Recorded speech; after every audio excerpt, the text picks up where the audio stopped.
Welcome to lecture number 24 of the course in Linguistics 2, English 504.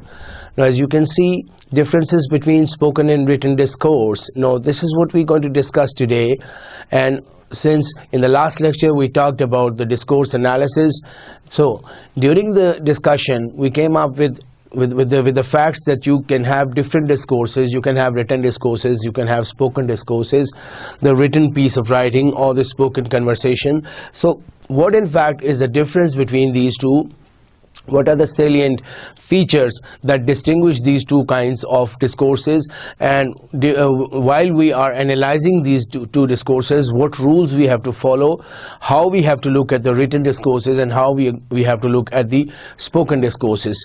But before that, before going on to this discussion, let's see briefly what we did in the last class. And we saw that it was we started with discourse as a system of functions, different roles of discourses. What is in fact discourse? How do we define discourse? Is it a system of functions? This was the first question.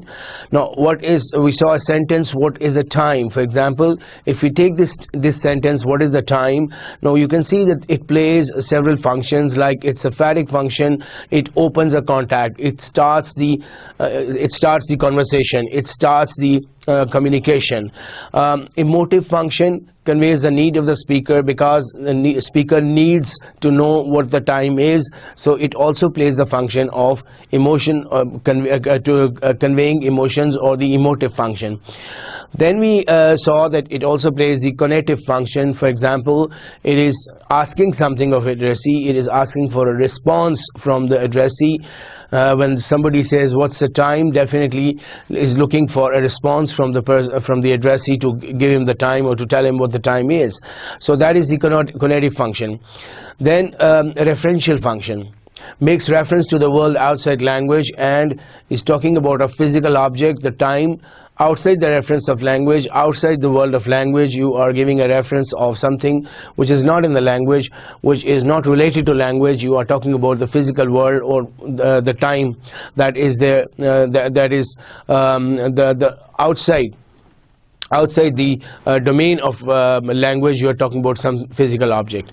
Now, then we saw that there are some problems related with this, that discourse analysis may turn into a more general and broader analysis of language functions. No, during the course of analysis, sometimes it's likely for an analyst to go outside the domain of that analysis or the domain of that discourse, because discourses are related with so many aspects, discourses are related with so many activities, that during the course of analysis there is a chance that the analyst or the person who is analyzing the discourse may go out of the boundaries of that very discourse.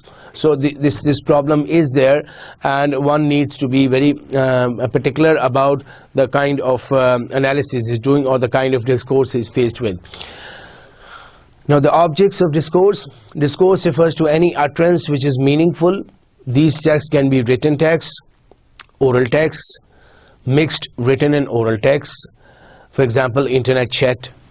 Discourses do not depend on the size of the text. So discourse it can be one sentence, it can be a letter, it can be a paragraph, it can be a book. So discourses are not related with size. They could be, you can analyze even a single letter being used by the writer. A writer use a single letter, a single word, that can even be analyzed, because the writer has some purpose in using that letter or using that word. The scope of discourse analysis. What all discourse analysis covers, what things come into discourse analysis, or what aspects discourse analysis covers. For example, discourse analysis is not a discipline which exists on its own. It is influenced by other disciplines and influences them as well. It is a two-way process. So discourse analysis covers so many aspects. It is influenced by other disciplines, and it influences or has effect on the other disciplines as well. It's basically a two-way process.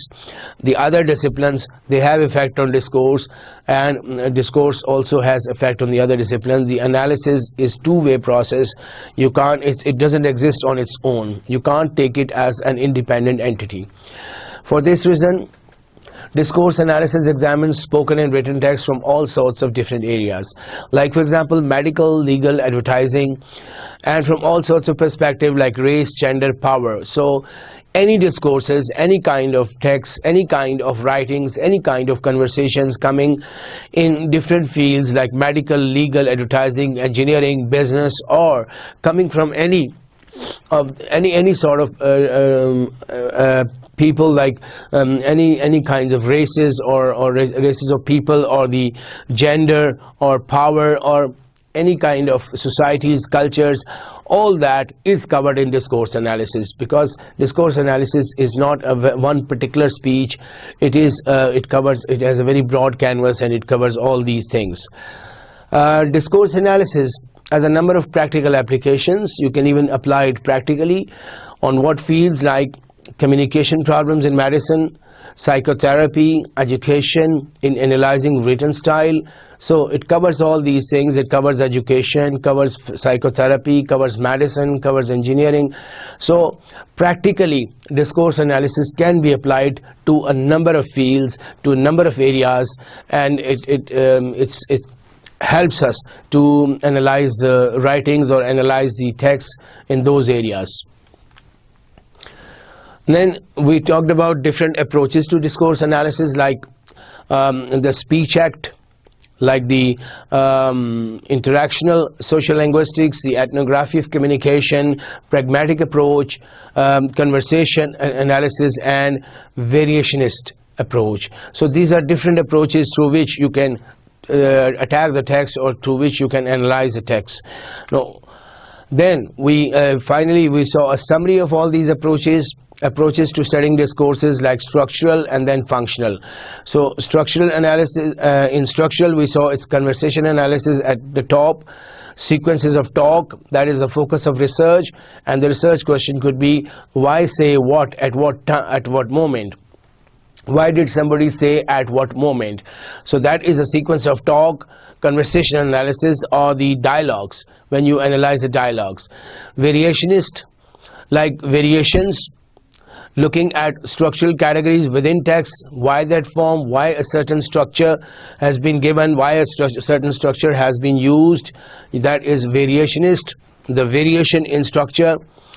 And then in functional, we saw speech acts, communicative acts, how to do things with words. The three columns I've read: speech acts, when you have different speech acts, like assertive, like asking question, like requests. So then you perform those acts. Focus of research is communicative acts. What actions you are doing during communication? What actions are you doing while you are communicating? And what could be the research question? How to do things with words? How are you using the words to fulfill certain purposes, to fulfill certain desires, to perform certain speech acts with the help of communication? Ethnography of communication. Communication as a cultural behavior, the impact of culture on communication, or how the communication is changing, or how the words, the sentences, the utterances are changing under the impact of culture, the effect of culture on communication. That is basically the focus of research in this area. Ethnography of communication, how does discourse reflect culture? How the words, they show us the glimpses of culture. Then we had the interactional social linguistics, the impact of society, social and linguistic meanings created during the communication. What is the social context? In what social context a certain utterance has been given? In what social aspect is visible in a certain communication or certain discourse? So you look at society, the impact of society on communication.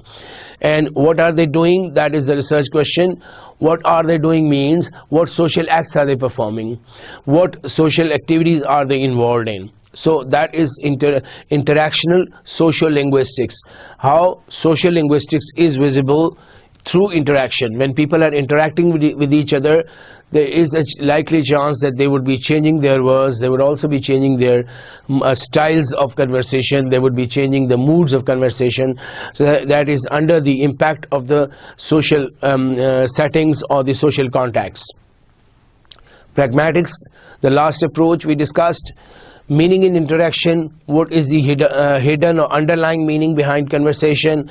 When they are interacting, why are they interacting? What does the speaker mean? What is the meaning that is underlying certain kind of utterance? When a person speaks, what is the meaning behind it? So we are looking at the hidden meaning, or we are looking at the deep meaning here. We are not looking at the apparent meaning, but we are looking at the hidden meaning, or the meaning behind the sentence, or why a certain speaker has uttered certain words, or why a certain writer has written such words. So what does basically the writer mean? We go to the meaning aspect, we touch the meaning aspect. So these were the 6 approaches basically we discussed in the last class while we were talking about the analysis of discourses. How do you analyze discourse? We talked about that. What is the way? How do we look at the discourses, and what are the methods we employ in order to analyze them? There are various ways, depends on what sort of discourse you are interested, and we decided that there were various ways. As given by the analyst, there were various ways. Your way to analyze a discourse depends on the type of discourse. Constituting an object versus realizing a social action. You can even talk about objects, and you can even talk about the social actions. So the same thing as you are discussing, or you are talking about an object, physical object present in front of you, or you are also talking about the social action, the social impact of social linguistics on this. And then we saw a very big analysis and a big chart here. Personal meaning, what actions are to be revealed, and candidate theory, what theory is behind a certain utterance or a certain analysis, and the typical data that you use to analyze. In the third column, personal meaning making, narrative analysis, interpretive, phenomenological analysis, and the typical data we use is the interviews, diaries, autobiographies, and stories. Imposing and managing frames of meanings and identities, interactional social linguistics, ethnography of speaking, that is a theory. And then the data we use is audio and video recordings, ethnographic observations. Accomplishing interactional life in real time, conversation analysis, that is the theory, that is the method you use to analyze, and the device or the data you use to make this analysis, the audio video recordings. Displaying and deploying psychological status, describing the world, promoting interests. The theory is discursive psychology, and the data we use is audio and video recordings or text. Constituting and representing culture and society, and the theory that is behind it is the discourse analysis or generic discourse analysis. Texts, interviews, that is the data used. Finally, constituting and regulating the social and political world, the operation of power. Critical discourse analysis again, CDA, and the typical data we use is the official and unofficial texts, speeches, media accounts, and representation interviews. So these were the 3 columns that covered the discourse analysis in quite a comprehensive way. Now the question arises, we've been talking about discourses, discourse analysis, and we said the discourse could be a written and it could also be oral. So why this differentiation? What is basically the difference between these 2 kinds of discourses? Now, types of discourses, this is what we're going to discuss today. That is your today's lesson, types of discourse. Now, there are many ways to classify discourse according to whether it is written or spoken, and according to register, level of formality, how formal the register is, or how formal the language is. What are the different registers? So we analyze different registers in different way. We analyze where they have come from, in what field they are being used, the conversation coming from which profession, what are the different registers, and according to the registers we analyze the text. According to the genre, communicative purpose, style, audience. Is it a novel? Is it a drama? Or it's a piece of poetry? So genres, the type of discourse, the type of conversation, the type of written speech. For example, it could also be a conversation among friends. It could also be conversation in the cafeteria. It could also be a writing coming from the media. So type of genre. According to the genre, again, we can differentiate.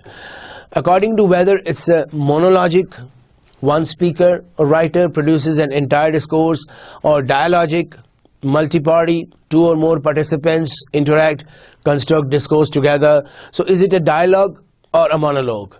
Is it one person talking and the whole discourse is based on his speech or her speech, or it's the two people talking? So we have different rules to analyze these two different kinds, one person talking or the two people talking. Distinction between written and spoken discourse. The distinction between speech and writing is often referred to as channel. Now, this is the word we are using for the difference between the written and the spoken.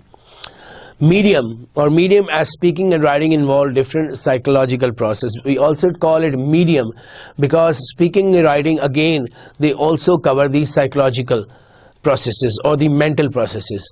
Naturally, when somebody says something, somebody writes something, there is something going on in his mind or her mind. So the processes of the mind are also taken into consideration here. They are that is why we call it a medium. Also, we can also call it a channel. Channel is the way to talk, or what is the link, or what is the difference, or what is the relationship between the two kinds of conversations, or two kinds of writings, or two kinds of discourses. Now, distinction between written and spoken discourse. Spoken and written discourse differ for many reasons. Spoken discourse has to be understood immediately. Written discourse can be referred to many times. Now, this is basically the advantage or disadvantage of spoken and written. There are advantages of spoken discourses and there are disadvantages as well. The advantage is that it is immediately understood. It has to be immediately understood. You can't make the speaker say something again and again. You can't make the speaker repeat the thing again and again. Whereas the written discourse is a permanent record. And you can refer to that written record again and again. You can refer to that writing. You can again look at it, read it slowly, reread it, and try to understand it. But in case of oral, in case of spoken, you can't make the speaker speak again and again. It could be maybe one or two times, but you have to understand it immediately. You have to understand it quickly then and there, because the speaker is expecting a response out of you. So how can you give a response unless you understand it? And response is not a delayed response, it's a quick response. This is one of the advantages of the spoken discourses, that the response is immediate, response is not delayed. So on the other side, it's also a disadvantage that you can't make the speaker repeat again and again, and there is no permanent record of it. Whereas the written discourse, there is an advantage that the permanent record is there, you can refer to it again and again. But on the other side, there is a disadvantage that sometimes the response is delayed. The person needs to read it to understand it and then decide a response and then send the response. So this is one of the differences, that it's like immediate and delayed. It's one of the differences. Now let's look at some general differences between spoken and written discourses. Grammatical intricacy, lexical density, nominalization, explicitness, contextualization, spontaneity, and repetition, hesitation, and redundancy. Now, some of the general differences, and looking at them one by one, we see that the first one is grammatical intricacy. Now, what does it mean? It means written discourse is more structurally complex. It has complex structures. It has the linkages. It has nouns, verbs being linked together. It has prepositions. So sometimes the structure becomes really complex. More elaborate than spoken discourse. It's more elaborate. Things are more explained in written discourse because you need the person to understand it clearly. So sometimes you don't leave the things as very simple. You do add a lot of information in the written discourses just to make them very elaborate, very descriptive. You explain the things very clearly, and for that you use more words. So this becomes sometimes it becomes very complex. In other words, you can say that sentences in spoken discourse are short and simple, whereas they are longer and more complex in written discourses. A very clear difference is that sentences, when we are speaking, we speak short sentences because they are they are understood when they are spoken, because they need to be understood immediately, and the listener has to understand and give response immediately. So you don't speak very complex long sentences in your oral speech. You speak very simple sentences, whereas in written you have to explain the things clearly. So that is why you use complex structures. Sometimes you use a lot of explanation. But Halliday argues that spoken discourse is not less organized. He claims that spoken discourse has its own kind of complexity. Now here we have a rebuttal. That Halliday, he says that you can't say that a spoken English is or spoken discourse is not complex. It is also organized. It is also complex. It has its own complexities. Now we'll discuss what are the complexities or where it is more complex. In spoken discourse, clauses are long and spread out. Spoken discourse can be grammatically intricate as well. Halliday is of opinion that you can't ignore the structure of a spoken discourse. Spoken discourse, because when we put different aspects into picture, why the speaker has given a sentence, what is the meaning behind it, and what is the structure of this spoken sentence, or what speech act has been performed by uttering this sentence, then we see that again the spoken English also has, or spoken discourse also has a structure. It also has a complexity. Of course, it's of its own. It is different from the complexity of the written discourse. Looking at lexical density, the second part of the discussion, the second factor, which is the difference between the spoken and the written. Lexical density refers to the ratio of content words, nouns, verbs, adjectives, and adverbs to grammatical or function words like pronoun, preposition, articles within a clause. So what is the view? What is, first of all, try to understand what is lexical density. The ratio of the content words, like nouns used, verbs, adjectives, adverbs, grammatical, and what is the grammatical structure, and what are the function words like the pronoun, preposition, articles. So how much they have been used, what is the density. Now what is the viewpoint regarding this? Spoken discourse is less lexically dense than written discourse. Content words tend to be spread out over a number of clauses, whereas they seem to be tightly packed into individual clauses. Now, here we see that spoken discourse is less lexically dense, that the terms are spread. Sometimes you may even miss an article in spoken discourse. You may even miss a preposition in some languages, like Urdu. You don't even sometimes use a preposition or article. So, the spoken discourse is less dense, less lexical density. It possesses, they are spread out, the words are spread out, whereas in written discourses they are tightly packed. You need a preposition, you need an article, you can't use a subject without article the or a. So it is very tightly packed, and you have all the function words inside, you have all the content words. They are so tightly packed, they are into individual clauses. The clauses have words properly arranged. So this is what is meant by the lexical density. So written discourse has more lexical density. Nominalization. Nominalization refers to presenting actions and events as nouns rather than verbs. Now, verbs, as we know, are the action words. So when you are putting your action in nouns rather than verbs, you are basically committing nominalization. You are introducing, or your writing has, or your speech has nominalization. For example, the director gave consideration to your application. Now here the action of giving consideration is noun. Consideration is a noun, so you are basically trying to show the action through a noun word, whereas the actions should be shown by verbs. There should be consider here. The director considered your application would be the correct sentence without nominalization. So here in one sentence you are showing your action through verb. The director considered your application. And you can also say the director gave consideration to your application. But in the second sentence there is nominalization. The action is shown by the noun consideration.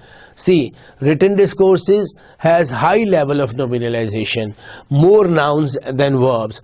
We tend to write more nouns in written discourse, in written language. We go for nominalization. There is a lot of nominalization in written sometimes, but in oral speech we tend to go for the verbs, the solid action verbs. So more verbs are there in the oral speech. So this is what is meant by nominalization, that the oral discourse has less nominalization. We would say the director considered, to make it short, the director considered application while speaking. We would hardly go for the director gave consideration to your application. That would be more of a written speech. So written has more nominalization.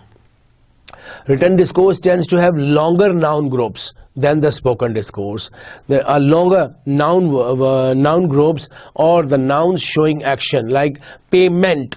Another example we have, you can make payment now, and you can say you can pay now. So you can make payment has nominalization. The payments are made, or people make payments. But on the other hand, in oral speech we just say people pay, that to make it short and understandable. So pay is a verb. So in oral speech there is more nominalization, you use more noun words, whereas in oral you go for the verbs to show actions. Now, what is explicitness? Number 4. Writing is more explicit than speech. And why it's so? Because writing has all the features.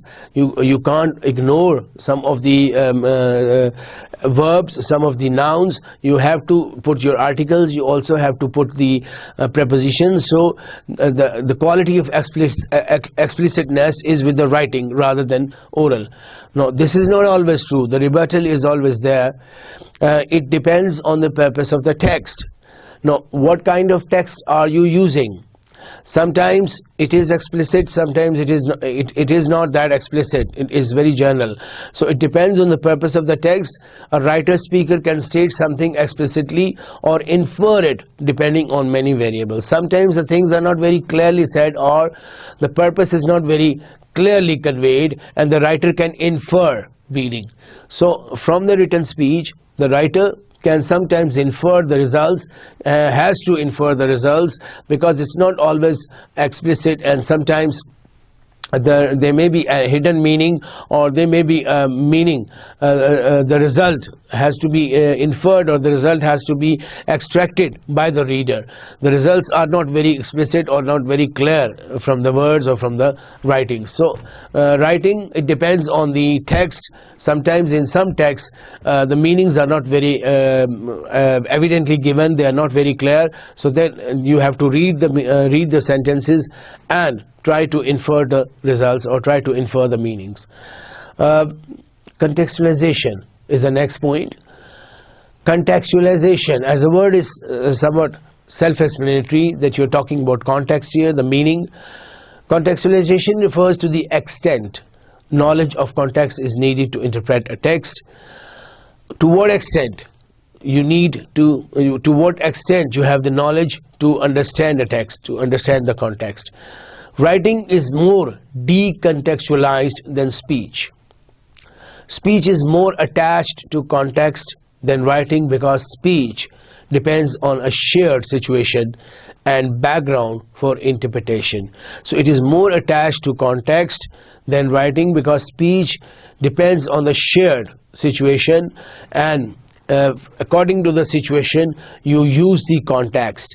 So it's more contextualized. Speech may change with the context. Writing is more decontextualized than speech. In writing you sometimes give the background, in writings you sometimes talk about the other things related to the main context, but in speech you don't waste time on giving the things related. You just hit the point, you give the right point right on spot. So it's basically, it depends on the shared situation. When you are talking to somebody, you don't need to explain the whole background sometimes. You just hit the point and you give a context, you give a speech related to that very context. So it is more related to context, the speech, whereas writing is more decontextualized than speech. In writing sometimes you have to give the background, you do put other elements into the writing, and because you need the reader to be in that situation. For that you don't really sometimes hit the point directly, but you give some background to it, and you discuss also the related things, and then you want the reader to be in that situation. You want the reader sometimes even to infer the meaning out of it. So that is a meaning of contextualization, that oral speech is more contextualized rather than writing. The rebuttal is always there, and it says this may be true of conversations but not in all types of spoken discourses. Some types of written discourse may show high dependence on shared contextual knowledge, e.g. for example personal letters between friends. Now when you are writing personal letters with friends, you don't give background to everything, because you shared a context. You might share some background knowledge. You may have met you may have the common jokes, for example. You may have the common context to share. So in every letter you don't give a background of things. Sometimes you just hit the point. In every letter you don't really remind the person of such incidents, because you have shared background sometimes. So even in writing, you have such writings, or you have such discourses which are more contextualized, and for which you don't need to put the background again and again. But even in oral, you sometimes need to background. This may be true of conversations but not all type of spoken discourses. Some type of written discourses may show high dependence on shared contextual knowledge. No, they are sometimes your letter is very short, because you know on the other side the person already knows the background to something. So because if he's your friend, or if you have been known a person for a long time, you do share knowledge, and you have a common knowledge. So that is why you don't need to write everything in every letter. So personal letters, they are attached with the context, the common context. They do depend on the shared knowledge between the addresser and the addressee. So this point is not really very valid, that only the spoken discourses or the spoken conversations, they are contextualized and the written are not contextualized. So the point is there that written also sometimes are very contextualized, and they share the contextual knowledge. Spontaneity, that is the next point. How spontaneous we are. What is the view? Spoken discourse lacks organization and is ungrammatical. This is the view. They say the spoken discourse lacks organization, the speech lacks organization. This is the viewpoint. And it is ungrammatical because it is spontaneous, whereas written discourse is organized and grammatical. While speaking, sometimes we don't take care of grammar. We just utter a sentence because we want a quick response. So it's not very, the viewpoint of spontaneity is that it's not very organized. Spoken discourse is not always organized. Well, sometimes it may be unorganized or ungrammatical sentence, and still the speaker would get the response, the desired response, because on the other side the person would understand only the context. That is the viewpoint. And spoken discourse contains more uncompleted and reformulated sentence. Sometimes you don't even complete a sentence. While speaking, you just speak half a sentence and you get the response. So you don't really need to speak a complete sentence always. For example, where were you last night? I was at the party. No, the complete, you don't need to see I was at the party last night. Even if you miss out last night here, it would still be understood. So sometimes even short answers would do. Party. Where were you last night? Party. So that is a very one word, just one word would convey the meaning. So spoken discourses, the viewpoint is that the spoken discourses are sometimes uncompleted, or they are incomplete sentences, utterances which convey full meaning, and you don't really need to speak out complete sentences. And another viewpoint, topics can be changed. Sometimes in spoken discourses or conversation or speech, you can even change the topic immediately.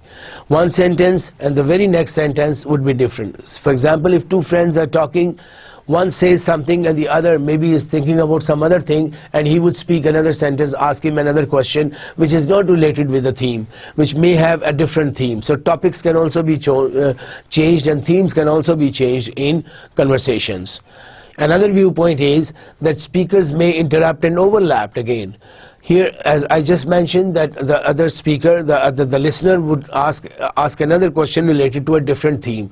So in spoken discourses, there's a very likely chance that people sometimes they interrupt, they overlap, they don't listen to what somebody is saying, and they just interrupt and start their own conversation or put a new sentence which is related with some other theme or some other subject.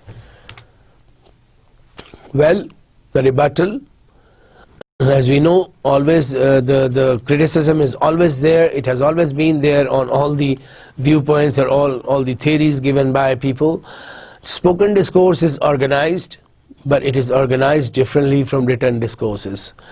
Another defense says that spoken discourse, you can't call it unorganized. It is also organized, but it is the way, the method to organize words, they are different. The ways a speaker organizes sentences is different. The ways are different. They are organized, but they have a different way or different rules.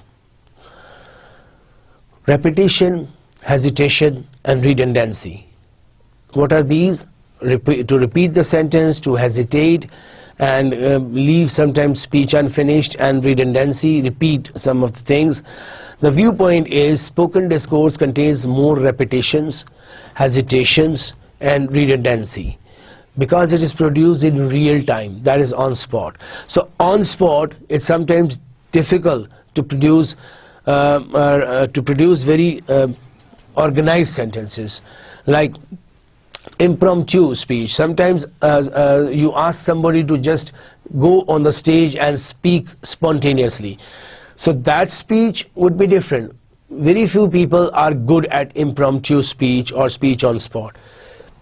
You don't find everybody expert at speaking well on spot, because these mental processes are going on and a person is thinking while speaking, so naturally there is a break in flow there, the fluency is not there, so it contains more repetitions. A person is likely to repeat some of the things and also to hesitate, show hesitations by putting pauses. No, these are the pauses, some words which somebody is using as fillers. So just This is because of hesitation, and the person doesn't want to, is not sure what to say sometimes and what not to say, or how his speech would be taken by the listeners, how it would be interpreted by the listeners.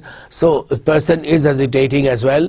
Redundancy means that is sometimes speaking redundant phrases, the words which are uttered again and again, and he is sometimes using the words, two words which mean the same. So enter already means going inside, so enter into. So likewise he speaks so many redundant phrases and doesn't understand that my words already have a meaning, and why to put another word in support of this word to give meaning. So there's a lot of redundancy in spoken English, because when somebody is speaking, he is not sure what to say and what not to say. So we see the three factors here: repetition, hesitation, and redundancy. Normally, it's in our common life we see that people who are asked to speak on spot, they may show some repetition, they may hesitate even, and may even go for redundant phrases, or the phrases which they put together and they mean the same, and if one can do with even one word or one phrase, but still the one doesn't have time to think. On spot speech is rather difficult than the prepared speech. Spoken discourse has many pauses and fillers, such as you know. We just talked about it, that so while speaking, it has the speaker shows a lot of fillers. They're called speech fillers and pauses, just because the speaker is thinking at the same time and is not sure what to say or what not to say. So fluency is lacking.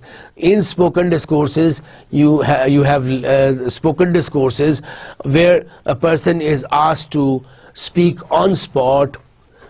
Definitely there would be some pauses, some hesitations, redundancy and repetitions, or the speech fillers would be there because a person is thinking at the same time. There would be less fluency in spoken rather than written. In written, you would finish all that pauses, and there won't be any pauses, and it would create it would be a very fluent, it would read well.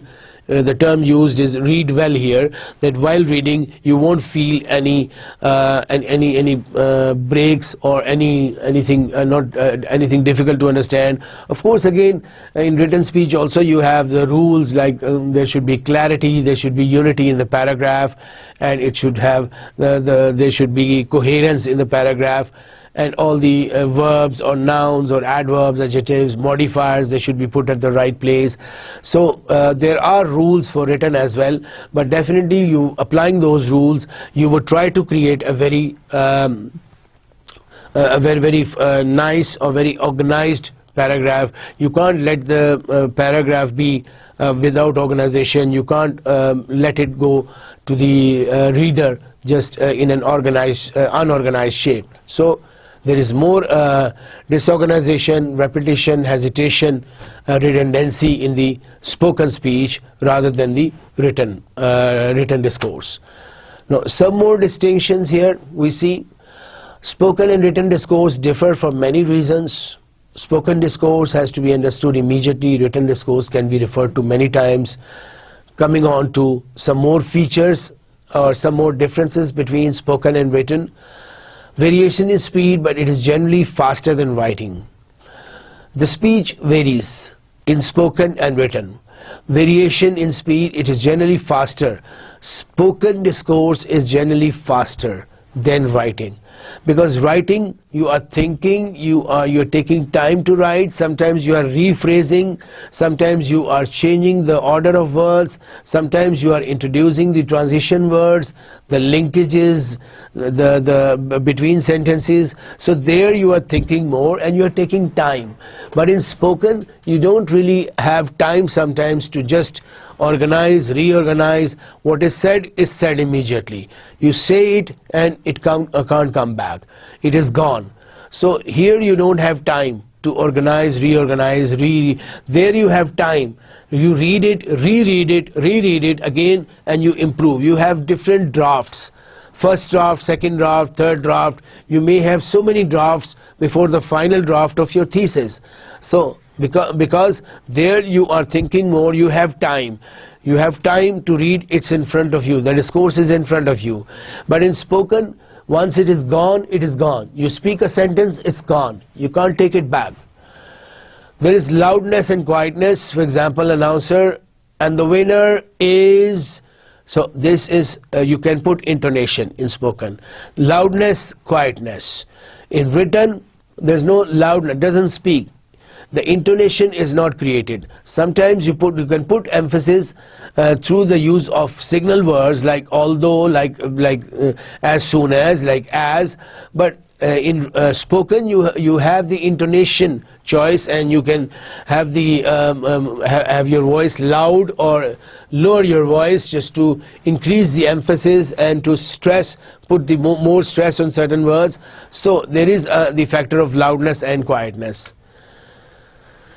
Spoken discourse, you have gestures again, body language, the non-verbal language. You can use your body language as Mr. Bean. You can say the comedy serial on television. Many of you must have seen. Bean conveys many of his speech, many of his thoughts through the actions, through gestures.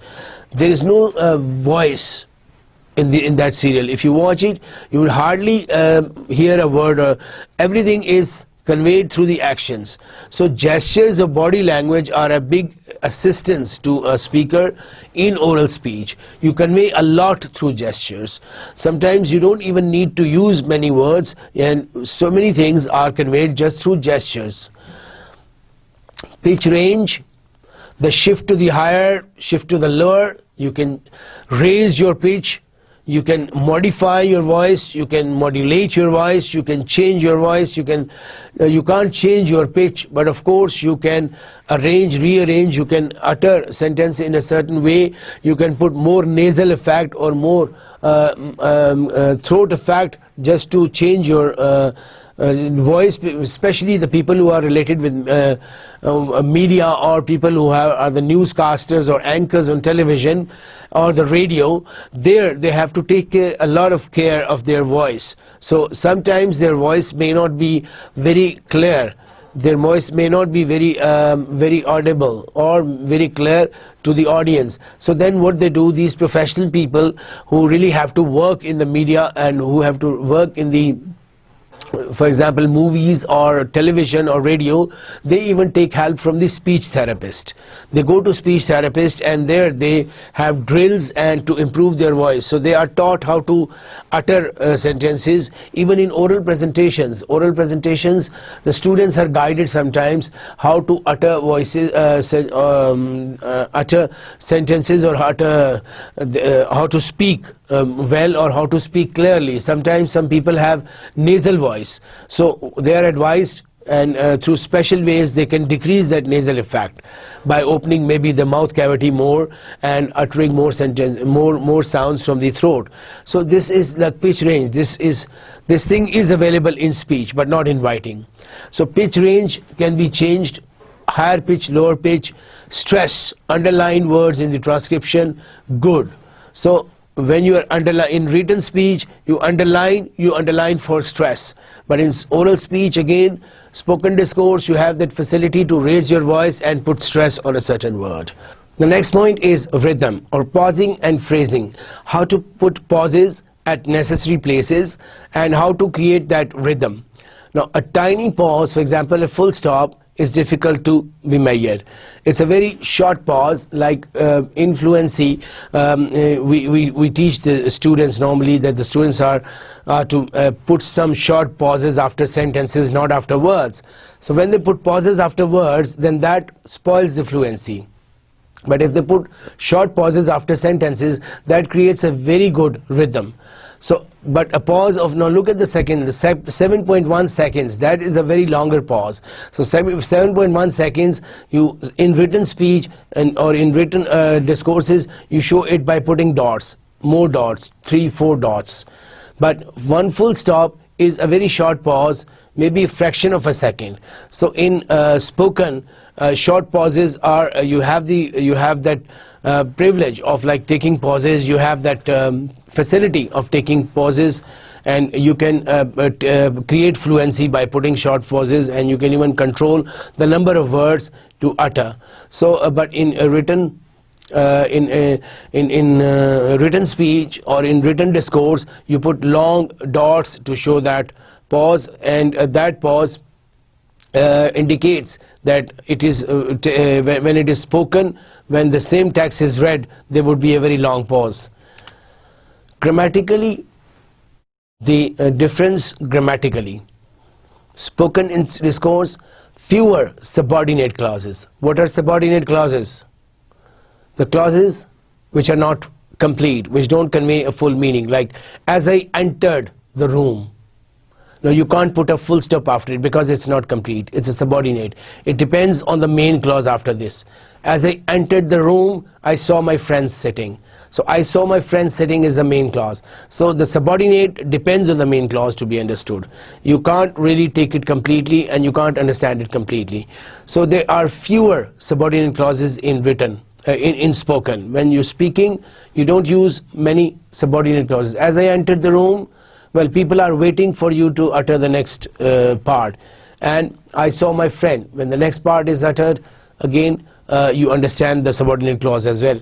So in written, there could be there could be more subordinate clauses, but in spoken there are very few subordinate clauses. Fewer that to complement clauses, and fewer that, the words like that or to complement the clauses to finish complete the sentences. Fewer sequences of prepositional phrases. Again, prepositional phrases are fewer in spoken, they are more in the written. Fewer attributive adjectives. The adjectives which give attribute, which give information about somebody or something, attributive adjectives, they are fewer in spoken. You don't use many adjectives, but in written you do use a lot of adjectives to give information, more information about the nouns. More active verbs, more use of verbs rather than nouns, as we talked about nominalization. In nominalization you have nouns, actions shown through nouns, but in spoken you have more active verbs. Lexical characteristics. Spoken discourse longer, there are more repetitions. The percentage of different words is below 40%. Written discourses above 40%. So different words percentage, the variety of vocabulary, that is in spoken it's below 40%, whereas in written it is above 40%.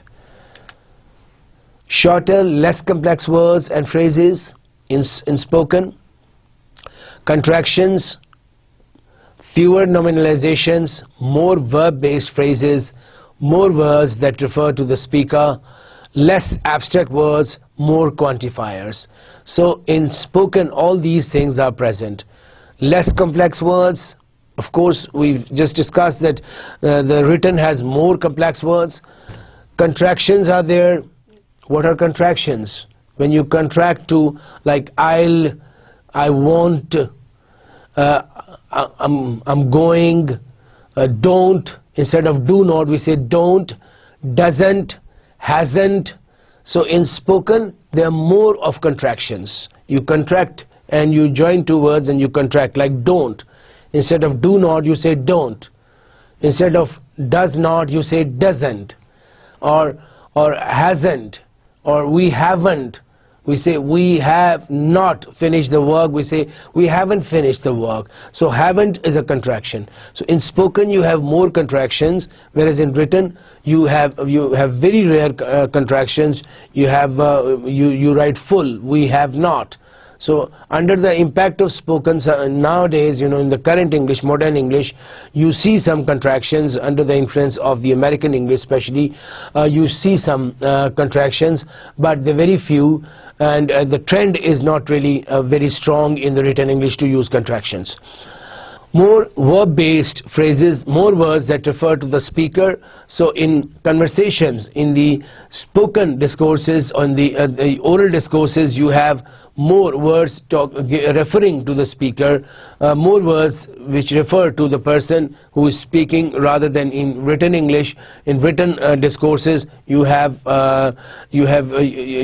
fewer words that refer to speaker. You have more quantifiers as well, like much, many, more.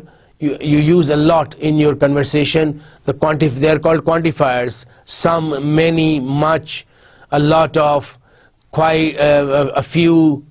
So these are the quantifiers, and these you use more. There's a more trend of using quantifiers in the spoken language rather than the writings. Lexical characteristics, like the spoken discourse has more verb-based phrases.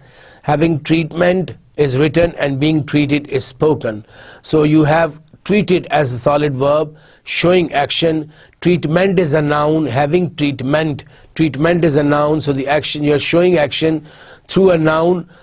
But in spoken, you have verb-based phrases more. You have treated, like we had the example of consider. The director considered your application. That is spoken. And the director gave consideration. That is only used in written. In spoken, you would hardly hear anybody saying the director gave consideration to your application. You would just say the director considered. So more verb-based phrases are there in the oral or the spoken. Hospital care is written, and go to the hospital. Take hospital care. You should consider hospital care. So hospital care, noun phrase, showing action. Whereas in spoken, go to the hospital, you are using a solid verb, go, to show action. More predicative adjectives, like misleading statistics in written, and statistics are misleading. So misleading is predicative adjective, giving information about statistics. So predicative, which is used before the noun. So there are more predicative adjectives in written, and in spoken you don't use many adjectives. You just say statistics are misleading. Instead of saying we have a lot of misleading statistics, that would be a very, very formal written speech. But in spoken, you would hardly hear anybody saying we have a lot of misleading statistics in this letter. We say the statistics are misleading, just to make it easy for the listener to understand. Frightening news is written, and news is frightening. So instead of saying we have frightening news, again a predicative adjective frightening being used for news, that would be a very formal written speech rather than oral. In spoken, it would be better to say news is frightening, because you want the people to understand immediately, you want the people to understand at once. So you make it very easy. You use very few predicative adjectives in spoken. Talking about lexical characteristics, spoken discourse has more pronouns like it, they, you, we, more lexical repetitions, more first person references, more active verbs. Again, the qualities we have, most of these things we have already discussed, some new things to them. In written discourse, we often use passive when we don't want to specify the agent. In spoken discourse, we would use a subject like people, somebody, they, you. Now, here, this point needs your focus here, that in written discourse, we often use passive when we don't want to specify the agent. Like, the decision was made. We don't want to say who made the decision. The director made the decision, but we don't want to disclose that the director is behind this decision. So we would go for a passive voice. Like, the decision was made. Like, the letter was written. No, we don't want to disclose who wrote the letter. So we would just say the letter was written, in written. But in spoken, we add an agent, like people. People made a noise. People took out a procession. Or somebody, for example, Ahmed ate the apple. Or the Prime Minister wrote the letter. So we are introducing an agent here. In spoken, we hardly go for passive voice. The letter was written. In spoken, we would go for introducing a subject. We introduce some subject to keep it active and not go for the passive voice. But in written, we have that choice of going to passive voice, or sometimes we even go for the depersonalized statement that the letter was written, or the people got the letter, or the letter we received. So depersonalized statement, or the letter says the following things. So there it is depersonalization. But in spoken, we don't go for depersonalization. We go for introducing an agent. We introduce a subject, a new subject, to make it very clear, like the Ahmad ate the apple, or like the director made the decision, the director sent us these instructions. So we are introducing the subject there. Structurally, spoken discourse is more fragmented. More fragments are there. The broken sentences, short sentences are there. It contains more simple sentences and coordination words like and, but, so, because. These are also called the signal words or the connectors. And, but, so, because. That is, it contains more simple sentences. Fragmented and coordination words. Contains simple sentences, contains fragmented words.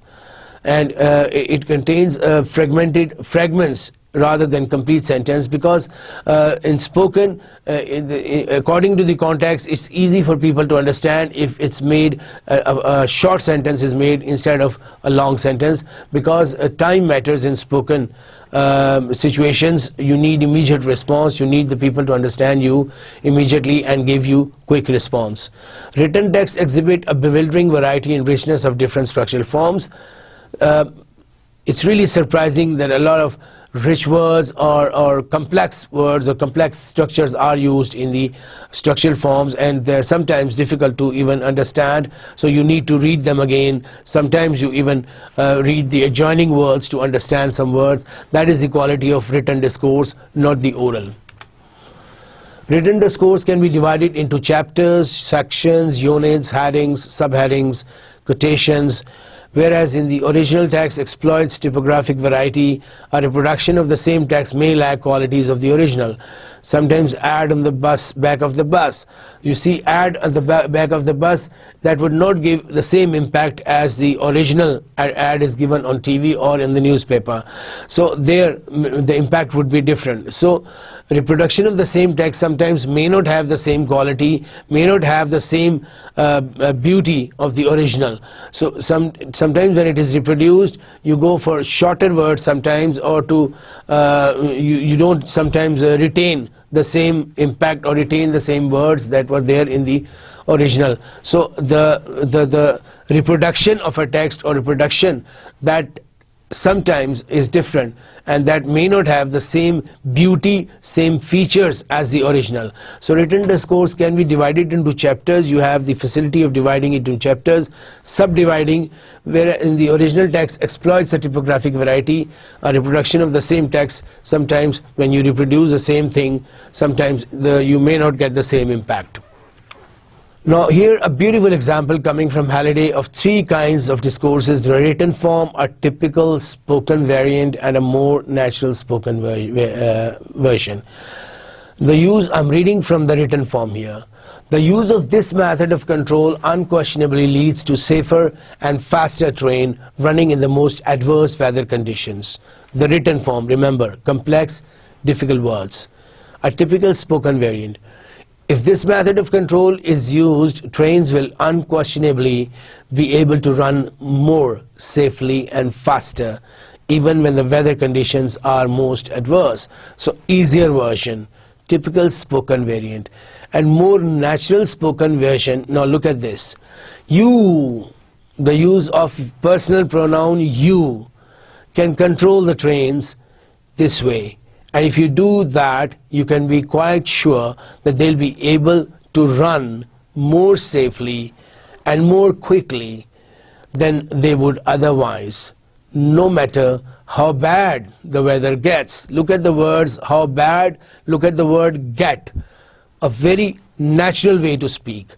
So the three kinds would tell you that where you can see the formal English, the formal words, use of the formal complex structures, where you can see a normal everyday spoken variant, and where you can see the words have been made very easy. In the last third part they've been made very easy, and it is just as if the writer is directly addressing the people, addressing the readers.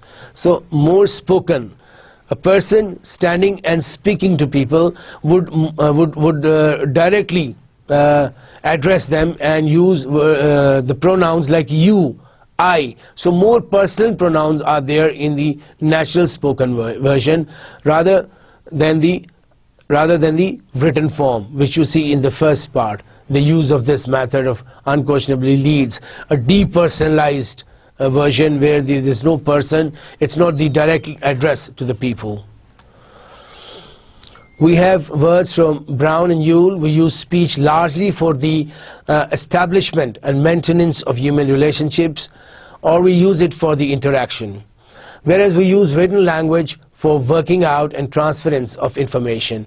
In the written language, we are going more towards the written working out, and we are going more towards the transferring information. Whereas in speech, we use establishment and maintenance of human relationship. Human relationships, they mean a lot in spoken discourses. In the speech, we care more for the human relationships. We want to be more interactive. With more interaction, the human relationships they develop and the level of understanding raises. So that is why you are using more personal pronouns in speech. Whereas in the written, you are basically trying to just transfer information, to send information. In spoken, you are trying to establish a relationship with the listener. So there is more interaction, and because of that interaction, you are using easy language, you are using short sentences, short words, the words which could be understood easily, and the words with which a person becomes familiar. So you are using short conversational familiar words in the spoken, and you are using formal words in the written. So human relationships, they matter a lot, and they are basically of importance in spoken. Writing and speech interrelate. For example, a doctor writes your symptoms and you write a telephone number. The speech and writing, they interact. You sometimes listening to something and writing. The doctor is listening to your symptoms and writing the prescription, and you sometimes listen. You get the telephone number, somebody gives you a telephone number and you write it. So writing and speech, they are interrelated sometimes. We can have written discourse that is intended to be spoken, and spoken language that is designed to be read. So sometimes whatever we speak can be written, and whatever is written sometimes can be used for spoken. Marginal discourses like email, SMSs, text, chats, they are a beautiful examples of marginal discourses where you are also writing, you are composing an email to be read later. So you want to make it easy. When you're designing an email, you try to design it very easy, in very easy words, so that the other person, when reads the email, can understand it easily. Likewise in SMSs, now there is a trend that you go for the shortened words, the shortened version, that to make it easy for the person who's reading the SMS. For him, you want the person to understand that SMS very easily, so you're designing very short SMSs, and moreover you're also saving your money when you're designing short SMSs. So the short SMS is another trend of writing, and that is to be read later. So you would go for short words, and because time also matters here, and you want the other person to read that short text immediately and respond to you immediately. You also have chats. The internet chats also, you have the same shortened SMS language or the shortened internet chatting language, and that language again, because time matters there and you want to have maximum chat in less time, so you're using shortened words here. A continuum, summing up today's discussion, we see that McCarthy argues for a continuum view rather than simple one-dimensional difference between spoken and written discourses. And let us look at this interesting continuum. In other words, differences as viewed as being on continuum. Now, see, The published academic writing, on the left side we have the tightly packed and integrated, and on the right side we have fragmented, the spoken part. On the left side we have published academic writing, where rules are really tightly packed, the words are tightly packed, the formal words, the formal style of writing is tightly packed. Whereas on the right side you have the spoken, fragmented, casual conversations. Next we have prepared academic lectures, now moving towards the fragmented type. From the tightly packed we're moving towards the fragmented type. Prepared academic lectures, again when you see the lectures of teachers, they are somewhat fragmented, where there are some pauses as well, because the teacher wants the response of the students, so they are not really that tightly packed as the academic writing like thesis and dissertations. Then you have the personal letters to friends, more pauses, personal letters to friends, more personal and more fragmented rather than the lectures. Of course, the letters to friends are not that formal, and they are less. You find more personal pronouns and less formal words in the letters to friends. And finally, we move to casual conversations on the right side. All right, detachment, interpersonal involvement. Now, how much the reader or the listener is involved in the conversation? Public notices, published academic writing, academic lectures, interviews, and casual conversations. So on the left side you see a lot of attachment, detached, like public notices, academic lectures, more involvement, interviews, even more involvement, and finally casual conversation, personal letters to friends, you have interpersonal involved. So general differences, a review, final review of today's discussion. There were general differences between the spoken and the written. Grammatical intricacy was the first one we discussed. Lexical density was the second one. Nominalization, the trend to use action in the nouns, more in written, less in spoken. Explicitness, the quality of more quality of the of written rather than spoken. But then we saw there was a rebuttal that even the written sometimes, even the spoken sometimes is explicit, and the written may not have the explicitness sometimes. So contextualization was the next point. Spontaneity, how spontaneous, which type of discourse is more spontaneous, and repetition, hesitation, and redundancy. In spoken you have more repetitions, more hesitation, and more redundancy. So these were some of the differences, general differences, and some of the distinctions of the spoken discourses and the written discourses. And we'll further move on to some of the subdivisions of the discourse analysis, some of the different types of discourses which can come in the analysis of discourses, or the conversation style, for example. So we'll move on to further different types of texts to analyze. Finally, we have the words of Bible, corpus-based study, no absolute difference between speech and writing in English. He says that there aren't many differences between the two kinds of discourses. There are dimensions of variations for different kind of texts, like genres. So or the differences, not much differences, but if the differences are not many differences, but if the differences are there, then the differences they have their own levels, and there are different rules to talk about the differences. Considerable variation may occur even within particular genres. Even within one genres there would be differences, but then the rules would be different, and they would have their own peculiarities. That was all for the difference between the written and the spoken discourses. We would further move on to the kinds of discourses, the subdivisions of discourse analysis, and we will see what different kinds of discourses we have and how to analyze those discourses. Till the next lecture, it is goodbye from here.